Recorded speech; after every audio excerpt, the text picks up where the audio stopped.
You are listening to the Horse Radio Network, part of the Equine Network family. What a beautiful day for horses in the morning. You are listening to the #1 horse podcast in the world.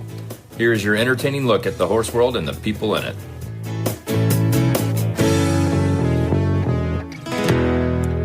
Well, happy hot Monday, everybody. Welcome to Florida. I am Glenn the Geek from Ocala, Florida. I'm Jamie Jennings in Norman, Oklahoma. You're listening to Horses in the Morning on the Horse Radio Network from Monday, June 17th, episode 3455, brought to you today by WERM Flooring. Good morning, horse people.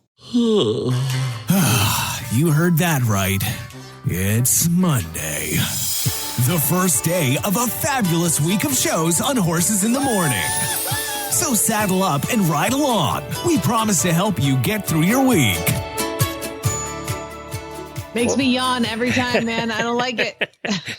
Today, we're heading to Michigan, where our number one state for listeners for this show is Michigan. So we're showing Michigan some love with the Michigan Mustang Challenge. We're going to be talking about that, and also a company called Of the West that can help you find a job in ag or the Western space. Plus, do we have any question first world problems? I know she posted that last night. One or two, yeah. Oh, okay, good. Hey, I have some record breakers to start the show. The first is a Chicago teenager named Dorothy Jean Tillman. She's just become the youngest person in the world to obtain a PhD doctorate at the age of 17. Oh, my gosh. She took her first university course at the age of 10, and by 14, she had obtained her associate's, her bachelor's, and her master's. Now, at the age of 7, she was starting high school. Lucas is way behind, man. Catch up there, boy. Too much goofing off.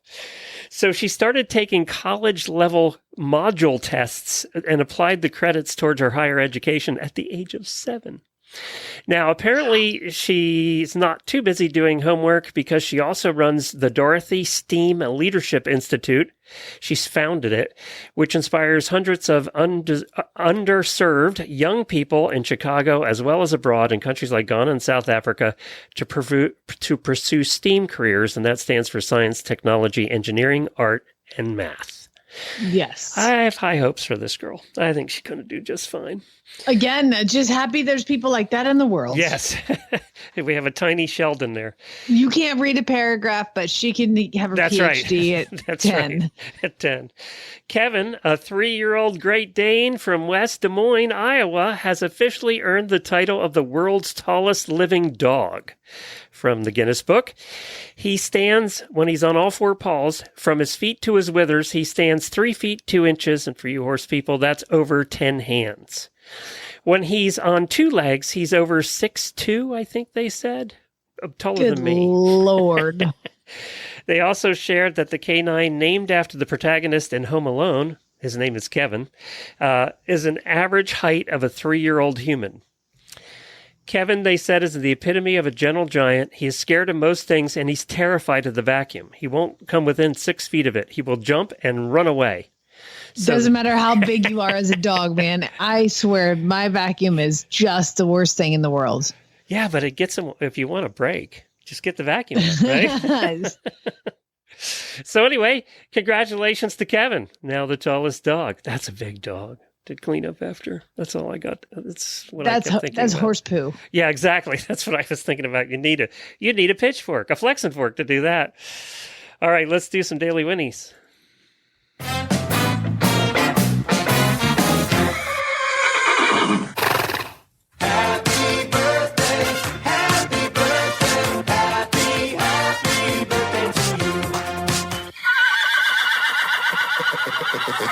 Happy birthday to our very long-time listener and fellow cruiser, Robin Donahue. Happy birthday, Robin. Only one today, but I did want to mention that Richard Alvey put together the Horse Radio Network Auditors Virtual Tevis Group. That's a group that's riding the Make-Believe Tevis, which is coming up in July. And they've been doing really good. He said they're 30 days away from the end, and our group is 11 out of 145 groups with only 14 members. So apparently they're doing great, and a lot of those are out there riding a lot of miles. So should I pretend like I know what a virtual Tevis is? Yes. Okay. Go team! And Richard was kind enough to put the team together. We really appreciate that. How does one virtually ride the Tevis Cup? Isn't that like up and down Rocky Mountains and stuff? Yeah, it's just mileage thing. This started when COVID hit, and they did a virtual Tevis, and they've done it ever since. And there's 145 teams. You can do it as a team. So apparently it's still pretty popular because not too many people actually qualify for Tevis. So get out and ride. That's what the whole story is.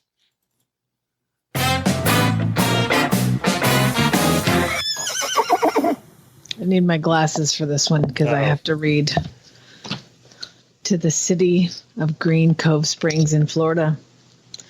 I would like to thank you for sending me a violation. What kind of traffic violation did you get? Apparently, I did not come to a complete stop while making a right turn in a rental car. Ooh. Several months ago. Was it in a camera that they got you? Red light camera. We have those in Florida. Yeah, they're everywhere. And this rental car that I had would say red light camera ahead. And so I don't know how I didn't stop at it. But dear God, $158 to not stop completely according to them. And there's no way around it. Like, you can't. So they're like, what you can do is to get out of it, you have to hire a lawyer to write you an affidavit to say you didn't do it. Well, there's $500. Yeah. Or you appear in court. And spoiler alert, I'm not in Florida. So I'm glad you don't have to come to Florida anymore. Oh my God. Well, I was like, I'm not paying this. I'm not paying this. It's stupid. Chad's like, if you don't pay it, it goes up to $100 more to like Tuesday. I'm like, well, then I won't pay that. And Chad's like, you have to pay it. I'm like, well, I just won't drive in Florida anymore.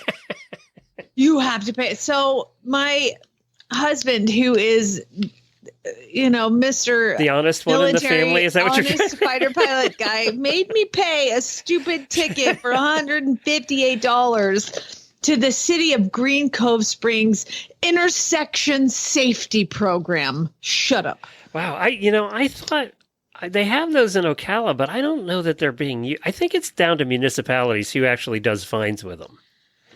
You see the cameras, but I don't think all municipalities do it. Do you know what's also really fun is that I was alerted to this. Yeah, I was alerted to this by Hertz, my rental car company, because they then charged me $30 for running through the light and then having to track me down. So this whole thing cost me $188. Oh my gosh. For not coming to a complete stop at a red light. So can you use bereavement as an excuse? But then you have to hire a lawyer. I don't think so. You have to hire a lawyer. And so this is what does Ashley call it? The buck off? Yeah, this is the buck off. Yeah. Okay, yep. There I you want go. the buck off. That's what I want today. I understand that buck off. I don't feel too bad about the one I got from the Florida Turnpike Administration for $2.50 for a toll that we did in Miami, Florida, when we weren't even near Miami, Florida. Oh, no. Haven't been in Miami, Florida in a year. So I was able to challenge that one, and they relieved me of my $2.50. Did you have to hire a lawyer to sign an affidavit? Went online and said, you can't even see the license plate here. And you couldn't in the picture they showed. It was nighttime. You couldn't see it. And it wasn't one of our plates. So I don't even know how they did it. I don't know how we got that one. I don't think you're going to get that lucky. You got that $2.50 fine struck down. I'll send it to you, okay, to go toward your bill. Yeah, thank you. Yeah. That'd be great. I know where we're not going to be seeing Jamie anytime soon. In Florida. Nope. I'm going to take a break from Florida. Now, Lord. Ace, however, you posted about Ace over the weekend. By the way, that's a beautiful horse. Oh.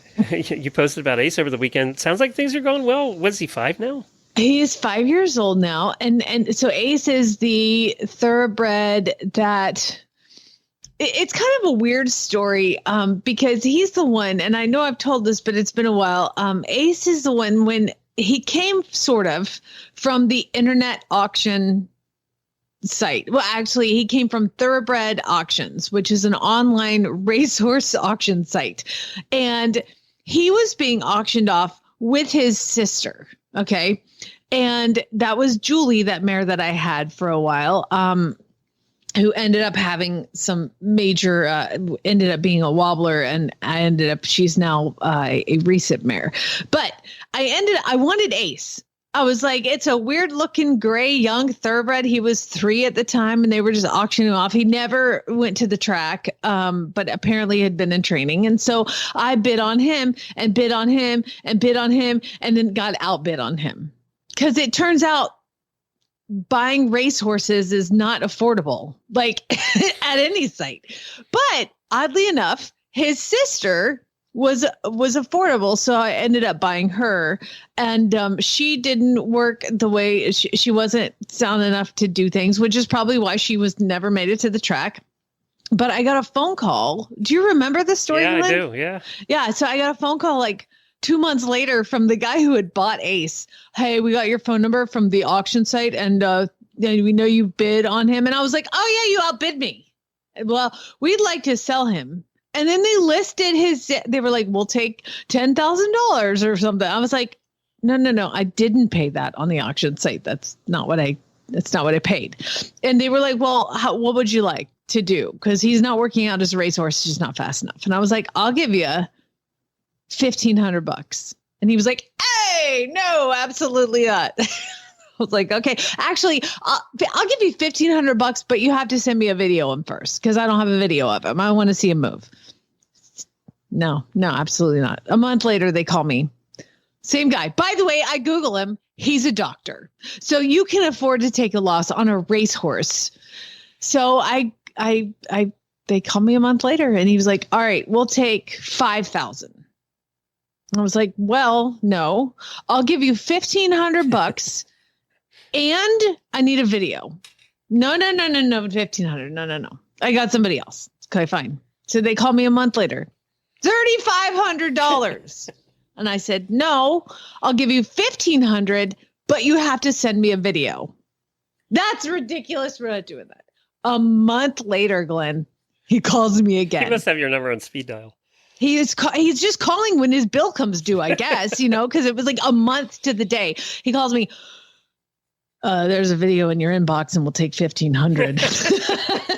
And so I watched the video. He was paying $7,000 a month to get him trained. I know. I'm like, you lost so much money if you would have just done it in the first place. So he comes, and he was just sweet as can be, but he was really, really, really sick. Like, he had a serious lung infection. He had the cottage cheese coming out of his nose. I can't believe they had him in race training, but whatever. So I nursed him back to health, get him going. So because of his illness when he first got here and his age, I had to kind of go slow. So now that he's 5, we've taken him to his first show, and then he also is now cantering most of the time on the correct lead, which is really good. And he's so pretty. He is pretty. When they did offer, they sent me the videos and I got the thing. And I was like, all right, he's really nice. I'll give you $1,700 just for fun. So what's the plan for this one? I don't have plans anymore. No? Okay. I just love him. there's no, it's like I have these 2 horses, Ace and Miles. Miles is this Andalusian that I also bought on the auction site. Don't do what I do, people. Don't. Learn from her. Yeah. And they're both 5. They're both great. They're both sweet as can be. And I just love them both. And I don't have to have plans anymore. Like, I'm 46, and I think what happened, Glenn, if I'm being honest, is that competing in the thoroughbred makeover broke me. Like, mentally, physically, financially, emotionally, all the things, because that was so much work. Because I didn't just get a horse that was like ready to go. I got a horse that was like way behind the 8 ball. And so I worked so hard on that one horse, and I took him places every week, and I showed him everything, and I did everything, and I did so much that now I'm like, I don't care. But I did take him to his one show a couple weeks ago where he got second place. Yeah. Out of 2. But that's okay. We're not and supposed just to mention that. yeah, just traveling. I'm just enjoying training him and riding him. I think I was so hard pressed to have goals. Probably my whole entire life, has been like, what competition is next? What can I do next? And it definitely drove me and inspired me and kept me going. But there's just part of me now that's like, I have so many horses in training. I love doing that part. And then every once in a while, Chad came out yesterday. He's like, you finally get to ride a trained horse. And I was like, yeah, because I trained it. Like, because I've had him long enough to train him. So he's doing that real well. was your goal with these horses. So it's good you're finally getting there. Let's talk about WERM flooring. And while I get our guest on the line to talk a little bit about Michigan. Well, WERM Flooring is a company that puts these really awesome floors in your trailer. But and I have it in mind, and that's how we found this company is as I used them, and then we contacted them about advertising because I just love the product. But now they do your trailer roof. So apparently leaky roofs are a common problem in horse trailers and RVs, and WERM Flooring revolutionary silicone-based coating creates a barrier between the heat and wet. They do a roof. It seals your roof to stop leaks before they start. Then it reflects back 90% of UV rays, keeping your trailer or barn up to 60 degrees cooler on a blistering day. So ditch the duct tape and buckets, Glenn. Invest in a long-lasting peace of mind with Seal and Chill. It's applied by pros, flawless finish, $7.50 a square foot, and that's a steal for a cooler, drier, happier trailer or RV, which means happier horses and happier people. Head over to WERM Flooring. It's WERM, which stands for We Eliminate Rubber Mats. WormFlooring.com to find a dealer near you. Well, time to get our first guest on. We've got Cady LaPoint of the Michigan Mustang Challenge and Series. Hi, Cady. Thank you for joining us. Hi. Thanks so much for having me. So you were a little late coming on behind the scenes, and tell us why. So we also raise Texas Longhorn cattle. And we had a new calf that decided it wasn't going to stay in the fence today after the storms we had last night. So we were out chasing the calf. Had to get that back in. That's so fun. Which just, please have been on a horse, but you got off the horse before or were you just chasing it on foot, which is worse? Buggies and horses. It's a team effort around here. It's fantastic. Are you currently in Michigan? Yes. Okay, so is the Texas Longhorn a popular breed in Michigan? It actually is. A lot of people don't realize it, but we have quite a few breeders up here. And we have like our own show series up here as well. So that's cool. That's cool. Well, speaking of show series and I'm running around chasing cows, are you riding Mustangs while you're doing it? Of course. Atta girl. I love it. So tell us about the Michigan Mustang Challenge. Yeah, so this is our third year running now. For the last 2 years, it was formerly what was called a TIP Challenge, kind of funded and promoted by the Mustang Heritage Foundation and the BLM as like a team effort. And then last fall, they decided to part ways on that journey together. And it kind of left us hanging with, well, what do we do now? Because we've built this big following in Michigan. So many people have Mustangs, and now they don't really have an avenue to show their horses. So we decided to start an open show series, welcomes any Mustang, whether it's a BLM or Forest Service or Reservation or Teddy Roosevelt or any of the other Mustang type feral horse groups. And then we are also hosting our own makeover as well, to give people an opportunity to showcase their training talents in a short amount of time still. Okay, so you can take any type of Mustang. And so I have a reservation pony here. And so how do I enter him, like, and prove that that's what he is? Most of the time with the reservation horses, we have people that show us like when they like the sale ad from when they bought them. Or, I mean, honestly, I'm a pretty trustworthy person. I like to just take people on their word. Reservation ponies aren't really popular around here. So if somebody has one, like, that's probably what it is. They probably went out west to get it. They probably have some way of documenting and showing that they got it as wild. I could just show you the terrible Facebook messages back and forth. Be like, here you go. This is basically here's where we're at. Yeah, great. It's a really fun thing. We just try to give people, a lot of people that are doing this are new to showing in general. So it's really laid back. It's really fun. Every single pattern for every class, we go and do a walkthrough so everybody fully understands what we're looking for with the judge. Like, it's just a really to help you grow type thing. It's not so big and fancy. What are some of the classes that people can enter? So in the open show series, we have English, like pleasure. We have English equitation. We have an English trail course. And we have Western horsemanship, Western pleasure, Western trail. We have all the things you can do in hand. We have liberty classes. We have speed events with barrels, pulls, and down and back. We've had a jumping course. If there's enough people there that jump, we set up a jumping course for them. So it's really everything. Oh, that's so cool. So are they separated by, these are BLM Mustangs, these are res ponies, these are so, you know, like, or is it just all sign up and go? Nope, they're all signed up to go. They all compete in the same classes. Right now, we kind of we don't have it broke up by like age or anything because it's still getting new. Our last show had 107 entries. So it's growing pretty quick. That's awesome. Yeah. We offer right now 25 different classes. Now, you say that you also do, is it an adoption at the same time, or? So we do a makeover at the same time. So what we did this year is anyone that picked up any horse after January 1st could enter to compete in the makeover, which is in September 27th, 8th, and 9th.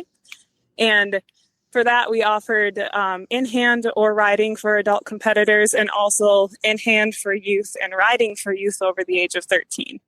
So that's kind of a new thing because our youth riders don't usually get to show under saddle on makeovers. Yeah. So that's also why we made pickup January 1st. So they had all of 9 months to not rush the horse. I mean, what could possibly go wrong? Children and Mustangs on a time crunch. That's fine. You know, there's something magical about children and Mustangs. For whatever reason, like, Mustangs are so great with kids. I've seen so many things that are just unbelievable.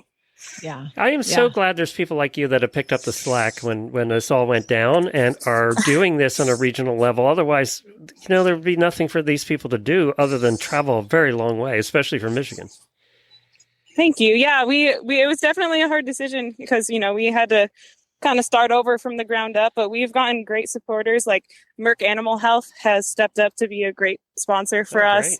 Yeah. Tribute Feeds are helping out. A lot of local trainers have helped.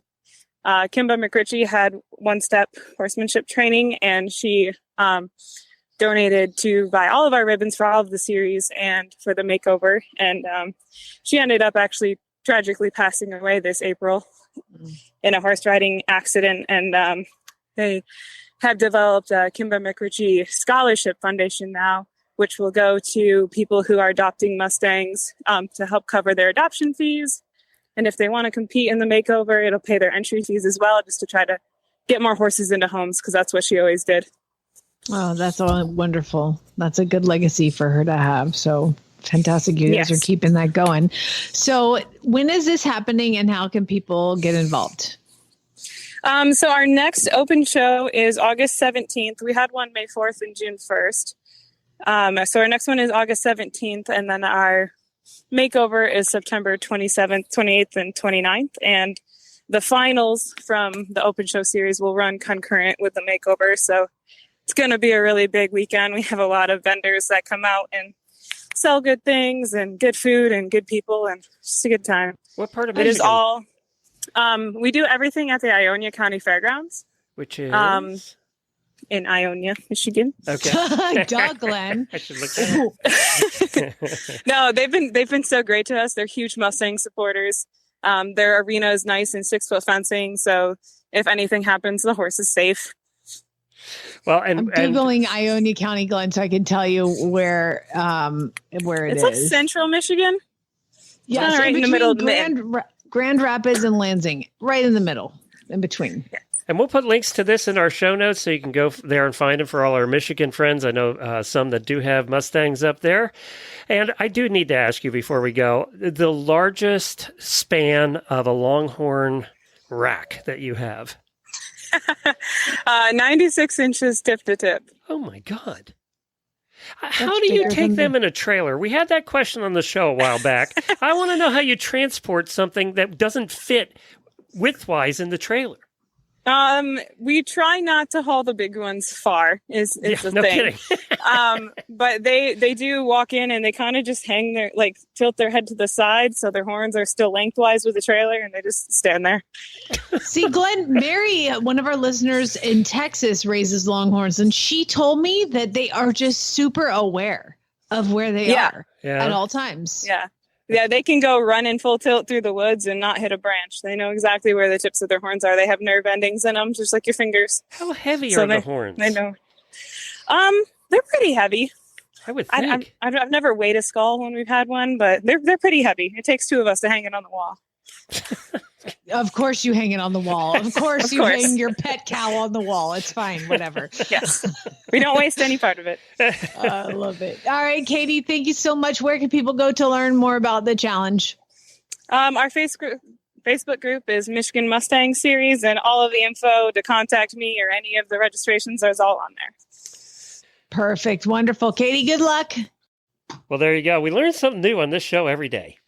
I mean, we're here to talk about Mustangs. You're like, tell me about the Longhorn. Well, I would, when she said that, I couldn't let it go. I just was, I was like, no, they're so cool. They're so I mean, fascinating. You drive through, you see them on the side of the road. You just have to slow down. I just, it's just so cool. 96 inches. That's taller than me. That's bigger than that Great Dane. Yes, exactly. There's more talk than ever about the importance of probiotics in equine health, but not all probiotics are created equal. The new Purina Systemic supplement remains live and active after the pelleting process and throughout the digestive system, making it all the way to the hind gut. Systemic was designed to support normal recovery after exercise and occasional gastrointestinal stress. Whether you're using a probiotic now or not, it's time to use a live and active supplement from a name you can trust, the new Purina Systemic Probiotic. Well, coming up next is Jessie Jarvis. She is a wife, a mother, a third-generation rancher, a podcast host, and the founder and CEO of the West. Well, hi, Jessie. Thanks for joining us. Oh, thank you guys for having me. I appreciate it. For the first 12 years doing this, we couldn't say, and she's a podcast host because we were the only ones doing it. So we're glad you're here. Well, thank you for welcoming me. We'll talk more about your podcast later. First, tell us about Of the West. Yeah, so Of the West is a job platform, and it was created back in 2021. And we specifically focus on jobs in the agriculture and Western industries. I grew up on my family's ranching operation, and as did my husband. And so we're very well connected when it comes to farming and ranching, and we both rodeoed. So we have the Western sports connection. And for a while, I owned a Western fashion magazine. So I have this Western lifestyle connection. And one of the things that I knew to be true across all of those various sectors of our industry is I would hear from people saying, man, I'm really struggling to find a job. And I'd hear the same from employers saying, man, I'm really struggling to find the right help or the right person to fit this role. And I'm a solution-based person. I love to solve problems and connect people. And I thought, okay, if you guys are struggling to find work and you're struggling to find employees, then there's got to be something that can fix this for everybody. And so that's kind of how Of the West was born. Well, and I'm looking at the jobs you have listed on here, and boy, they're all over the board. They absolutely are. Nobody ever likes to be in the box. You're supposed to be outside of the box. But I will say we work from everything on the farming side to the equine side, whether it's dairy, livestock, specialty crops, equine, Western sports, Western lifestyle, and then from entry-level positions all the way up to C-suite level, executive vice presidents, anything and everything in between. We have internships. So I say that we have a pretty big box that we work within. And now, if somebody is looking also, obviously, if you're looking for a job, it's a good place to go. But also if you're advertising your job, because what we look for in the ag world is specialized. It's a different beast because you got to have some experience for most of these jobs in the ag world. You can be a writer, but if you've never written about a horse, you're not going to do very well. No, or you have to have passion, right? There are people that are so passionate about our industry, but they weren't born into our industry. And so then for those people, it's really difficult to get in, right? Because so much of what we do, it's not necessarily what you know, it's who you know. And if you weren't born with that network or connection of people that can help get you in the right doors, it can be really defeating and frustrating to try to step into our industry. So that's the other place that we really serve as well. I like the fact, too, that you can put in your area, the job type you're looking for, all of that is you can put in here. Yeah, it's really easy to search, and we've made it that way. And then something else that our site has as well, at the beginning of the year, we launched a sister site called the Directory, or Directory of the West. And that is a place where you can go to find contractors and freelancers who work in our industry. So they're not necessarily looking for a full-time job or a part-time job, but they're still looking for clients and customers. So that would be your equine photographers, graphic designers, web developers, business coaches, accountants, bookkeepers, anybody who has a business that is looking for a customer or a client in the ag and Western industries can list themselves in the directory. And then it's free to search the directory as well. So if you're looking for, a photographer to help you with something or a social media manager, you can go to the directory, type that in, and then those who are open for work, you can find all of their information. Now, do you have is there a membership to apply for a job, or how's that work? No, so it's absolutely free for job seekers to use. So if you're looking to apply for a position, it's free. If you're looking to search the directory, like you want to hire somebody for, that creative role that you're looking for, the freelancer or contractor, that's free as well. The only people who pay to use the site, our employers will pay to post their positions. And those range from $79 to $129. So they're really affordable. And then those who are listing themselves as a business or an entrepreneur in the directory, they can pay either a monthly fee or an annual listing fee. I can tell that you're a podcaster because you're so well-spoken. You're very good. Oh, gosh. Well, I appreciate that. Thank you. So tell us about your podcast. Yeah, so it's called Leaders of the West, and we launched it back in June of 2023. And one of the things that I love to do is just tell stories. And I think that part of what makes our industry so special are the people in our industry. And a lot of the best people nobody's ever heard of because they're not out there talking about themselves or, sharing themselves. They're busy working and their heads are down and they're just doing the thing. And so I really love to get to share those types of stories of people in our industry with the rest of our industry, because I think that above all else, it's really important that we continue to strengthen and grow our industries as a whole. And that starts with us as people, really focusing on wanting to grow and strengthen ourselves. So there are a lot of inspiring stories across our industry and really great people. And we just get to share that to continue to, be an inspiration and continue to keep moving on within our industry. And they can just search for the title is Leaders of the West on any podcast player? Yep. Yeah. Okay. Spotify, Apple, any podcast player that's out there, you can find Leaders of the West. When we started the Horse Radio Network all those years ago, the one thing we said, especially when we started this show, is that every horse person has a story. It's our job to help them tell it. And you're just taking that and running with it. Oh, well, and I think that there are just so many hidden gems. And really, really great people. And I feel like it's a disservice to them and to our industry not to be able to share those stories. I'm sure you guys kind of feel the same. We feel the same. I mean, the guests before you, we learned a lot about longhorn cows, and we would have never known that. So, and we've interviewed so many guests over the years. I say to Jamie all the time, we learn something every day. I don't know if the listeners do, but we do. We certainly do. No, and I feel that same way. I've been very blessed, and I've grown up on my family's operation. I'm third generation here on our family's ranch, and naturally, I think that I thought I knew everything there was to know about ranching. And the reality was I knew a lot about my specific operation and how it fits into, the beef industry or the cattle industry. But that doesn't mean that I know everything there is to know about ranching or the feed yard side of things or the processing side or all of those different, very important players that make up that supply chain. And I feel the same way about all other sectors of the industry. We know what we do very well, but there's so much more to learn about the rest of our industry. Well, very good. We appreciate you joining us, Jessie. And again, you can find the website. It is ofthewest.co, ofthewest.co. Thanks for joining us. Well, thank you guys for having me. Have a great rest of your day. You too. Cosequin ASU joint and hoof pellets contain quality ingredients to support joint and hoof health and leave out the fillers, molasses, and alfalfa, all while still delivering the taste horses love. The colors of their ingredients shine through for a difference that you can see. Visit CosequinEquine.com. It's time for the weekly look at your equestrian first world problems. This ought to be good. It always is. It's always good because these are our listeners that are sharing their sad tales of first world dilemmas that they have. It's very sad. So we're going to start. So basically what happens is on Sundays, I put a post on the Facebook page for the auditors or Patreons, and they go in there and they share and they unload, really. They offload some of their problems. So if you want to participate in that, you have to become an auditor. So Glenn, how do they do that? Just go to horseradionetwork.com, scroll down in the middle of the page and click on the auditor banner, and you too can join for as little as $3 a month. And, I forgot to mention earlier, do you want to hear that we have a couple new ones? Yeah, I'd love to. Okay, we have Melissa Aben and Alyssa Suzanne. Welcome, both of you. Love it. Well, here, let's get started on these current problems because we'll have theirs next week.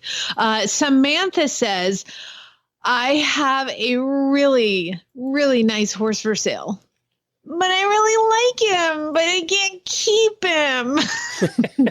That's why it's called selling the horse, but I feel your pain. Shelby says, this sucks. I finally got my dream gypsy pony with all the beautiful hair, and he's afraid of water and baths. You're screwed. Okay, a gypsy afraid of baths. That's a real world problem right there. Well, see, it's funny. Miles, my Andalusian, thought I got him as a yearling too, and he thought water was acid. And I mean, it's still. Now that he's 5, like he's still like, I don't think so. Like, but it takes a few minutes. But I'm like, eventually you're going to be white. You have to be cleaned. Do you have any of them that just will not put up with the hose on their head at all? Face? Yeah, none of them like it. The only ones that I find are okay with water on their head are the race horses. Yeah, that's funny because Jennifer's horse, Nigel, he doesn't mind it. Yeah. Yeah. And Scooter, I think it's out of here. Yeah. I think it's just because they lead them to the water with a lip chain and they douse their head with a bucket of water and they just kind of learn to take it. I mean, there's no point in fighting. So not that I recommend that. How many videos have we seen of the grooms at a racetrack spraying their faces with the hose? Yeah. Well, go look on. I gave Adair County as a horse that I have in training from Horse and Hound right now. And ironically, I literally just posted a video this morning of him. I'm hosing him off and he puts his face in the hose, while it's spraying. That's a thoroughbred thing, I think. Yeah, exactly. Let's see who's next. Emily says, I had a horse show over the weekend and now I have a sunburn on my face from my eyebrows to my chin and the top of my hands, while the rest of me is super white. I'm going to look so good and short as the summer. Let me tell you, I've learned the one thing that is worse than an equestrian farmer's tan. Are you ready, Glenn? What's that? A golfer's tan. Oh, my God. Let me just describe my husband naked without being gross. Okay. So his arms from the bottom of his sleeves down to where he wears his golf glove, black. His neck. Now, they only wear one glove, so that must look really weird. It's weird. His neck. I wasn't even going to get to that, but yeah, one hand is his right hand because he's left-handed. So his right hand is white and his left hand is brown. His from the neck to above his eyebrows, black, forehead, white. The man takes off his shoes and socks and his legs are black, but his feet are white. I'm like, could you please administer sunscreen? He's like, I do. I'm like, not enough. I mean, it is bad. Like it is the weirdest. I celebrate horse tans now. Okay. Horse tans might actually have some more square inches that are actually tanned. Yes. Yeah. It's definitely interesting. Now I'm going to read one, but the way that I do this, I screenshot them. I screenshot them. And so I cut off this person's name, but it's worth reading. And if this is yours, just know I feel you, sister. I just had to clean out so much horse stuff, dirt, hay, dog hair. I think it's Jessica. And dog hair out of my car because my husband's car got a flat tire and we had to leave it at the tire place to replace the tire. And we don't usually rely on my car for family transport because of the aforementioned horse stuff, hay, dog hair, etc. On the plus side, I found a fly sheet and a bridle I didn't even know I had. Okay, how much crap do you have to have in there? Jessica, this was Jessica. How much crap do you have to have in your car you don't notice a fly sheet? Or a bridle. Listen, I feel you, girl. So every once in a while, Chad will have to take my car to go somewhere because he needs an all-wheel drive or the back because he has a sports car and like mine is a family car. So he gets in it and oh my God, he just raises a fuss. It's better if he drives because Homer sits in the passenger seat and my seats are black and Homer is a very sheddy basset hound. And so I'm like, you just drive because he'll be like, it'll start brushing off the seat. And I'm like, just drive, just get in the driver's seat. I'll sit on Homer's hair. Like it's fine. The hair on the back of my neck standing up right now. Well, don't shed on Chad's seat, for God's sake. Okay, next one. Lucy says, it was a nice day on Saturday, and I so wanted to go for a trail ride, but like I had 3 wine tastings booked already, so... In one day. That's a busy day. It is a busy day. That's a good day. It's an early day. Yeah. Beth says, poop soup is the worst. Do you know what we call poop soup? When your horse poops in their water bucket or their automatic waterer. I have Nelson waters, and oh my God, when one poops in there, I'm like, you're and then they're all pissed that they don't have any water. It's your fault, dude. You're the idiot who did this. Yes. She said, I have a horse who will back up to the full heated water trough in the middle of winter. So I'd have to go outside in the middle of the night to empty it. I still can't use them to this day because of her. I guess she didn't have the horse anymore, but she sent a picture of it and it's in Appaloosa. So I'm not surprised. Isn't it funny how some just aim for the bucket in the stall? They just do. I mean, and then there's others that will poop all in a corner as far away from everything as possible. When I sell horses, Glenn, I am very, very honest. To a fault. Like I'm very honest. But there is one thing when I sold Stanley, I did not tell them. He will bag his butt up to your water bucket or your automatic water and poop in it. I didn't tell him that. To be fair, I kind of forgot, but like this just brought it all back up. I should probably call her. She probably already knows. Sorry. Jennifer says, my husband and I had a rare same day off together, and the plan was to spend the day in the pool. But it turned out into me roping him to help clean stalls, and then I had to move pallets because we've got hay pickup today, and then I finally made it to the pool at 6:30, and we're still not divorced. It wasn't my wife, by the way, just clarifying that. No, definitely not. The 8 years we had a pool here in Florida, I think we swam twice a year. Are you kidding me? No, we never used it. I don't know why. We lived in Arizona, and that's the one thing. Chad's like, you can't have a pool in Oklahoma because you only use it 2 months a year. And I'm like, that's a very important 2 months. Sharon says, I couldn't drive my horse this weekend because I was on vacation in Lake Tahoe. Sharon. Allison said, I had big plans to ride my horse this evening after it cooled down, but my husband had even bigger plans involving mimosas and brunch. And let's just say he turned the brunch into an all-day mimosa marathon. And spoiler alert, the horse never saw me, but the couch did. Okay, last one. And I saved my favorite for last. And they're all good ones today, but I think Gwen wins. Okay, I'm going to read it as the way I hear. I don't know Gwen, or I know her voice in my head, but this is the voice I think she has in my head. This is what she sounds like. Okay, so I just bought Banjo new turnout boots, but they have like 12 colors. And by the way, I'm not adding words here. But They have like 12 colors. So I got orange, but now I kind of wish I had pink. But like the orange ones are a little big, which is like really good when I need to wrap and medicate his feet. So maybe I need to get a smaller size in pink. But then if we go on trail rides, pink won't match my stuff. So maybe I should just get black. But then like black is going to be too hard to find in the pasture if he loses it. Oh my God, this is so hard. I think this is the Gwen that was on the cruise with us, and I do hear it in her voice. That is her then. Okay, I did know her voice. Yep, that was her. I did it. I nailed it. You guys are great. I love it. Thank you for sharing your sad tales. Thank you, everybody, for joining us today. Hang out. We're going to talk a little bit about horses, some more horse stuff in the post show for the auditors, and we'll be back We're this going to talk week. about your wife's horse shopping, I think. Oh, yeah. Well, do we have to? Because I'm Get her on the line. Tomorrow we have the quarter horse episode, and then on Thursday we have Equine Affair episode, and Jamie and I will be here on Wednesday and Friday. So we have a full week of brand new shows for you this week. Have a terrific day. Be safe. And geez, the heat. Oh my God, it's supposed to be where my brother lives in Connecticut. It's supposed to be hotter than here. It's supposed to be 98. I heard a song called Heat Dome. Heat Dome, Heat Dome. What are you guys at? Dome. Are you over 100 yet? It's like, I mean, it's pretty cool here. It's only going to be like 98 today. Oh, you're all right. Yeah. Yeah, we'll be good. fine. Yeah. I ride at 5:30. Thank you. You have to. Spay, neuter, and geld.